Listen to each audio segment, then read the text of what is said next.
আসসালামু আলাইকুম। সবার কি অবস্থা? আপনারা তো জানেনই, গত 2 দিন বাংলাদেশের উপর দিয়ে কি একটা ঝড় চলে গেল।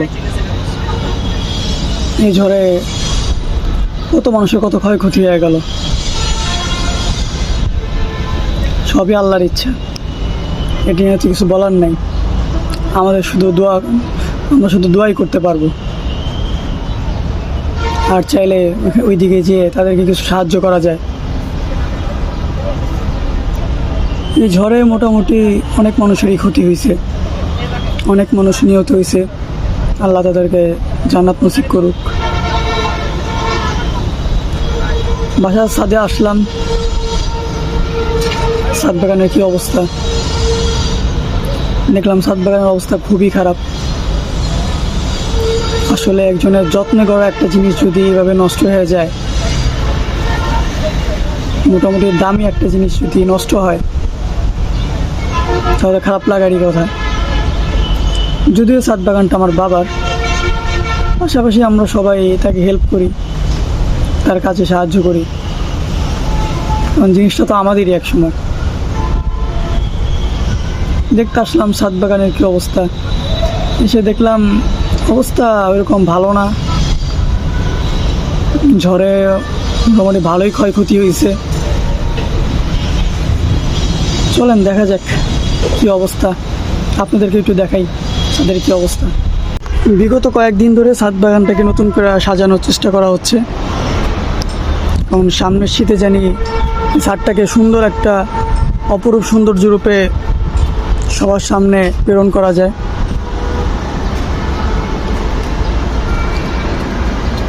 এ হলো আমাদের ফুল গাছের পাইপ বলা যায়। এখানে ফুল গাছ করা হয়। এই যে ঝড়ে এই পাইপটার এই অবস্থা, নিচে এত সুন্দর করে একটা প্রোটেকশন দেওয়া। এরপরে ঝড়ের এমন প্রবল বাতাস ছিল যে পাইপটা পুরো আর কি ভেঙে গেছে। পাইপটা আপনাদেরকে দেখাই ঠিক মতো। পাইপটার ওজন কিন্তু অনেক, কারণ ভিতরে যে মাটিগুলো আছে, মাটিগুলো নিয়ে 80-90 কেজি ওজন হবে। এত বড় একটা জিনিস তোলে তো বুঝতে পারছেন এটার কি অবস্থা হবে। কিছু গাছ ছিল সামনের শীতে, গাছগুলো চারা করার জন্য, ওগুলোও নষ্ট হয়ে গেছে। দেখতে পারতেছেন পাইপটার অবস্থা কতটা খারাপ হয়ে গেছে। পাইপটা বাদ, পাইপটা পুরাই শেষ, কিছু বলার নাই এরকম ক্ষয়ক্ষতি হইলে। সর্বশেষ একটাই কথা, যা হইছে সবই আল্লাহর ইচ্ছা ছিল। এখানে তো আমাদের আর হাত নাই, আমরা মানুষ তো আর কিছু করতে পারবো না। অনেক মানুষের অনেক ক্ষয়ক্ষতি হয়েছে,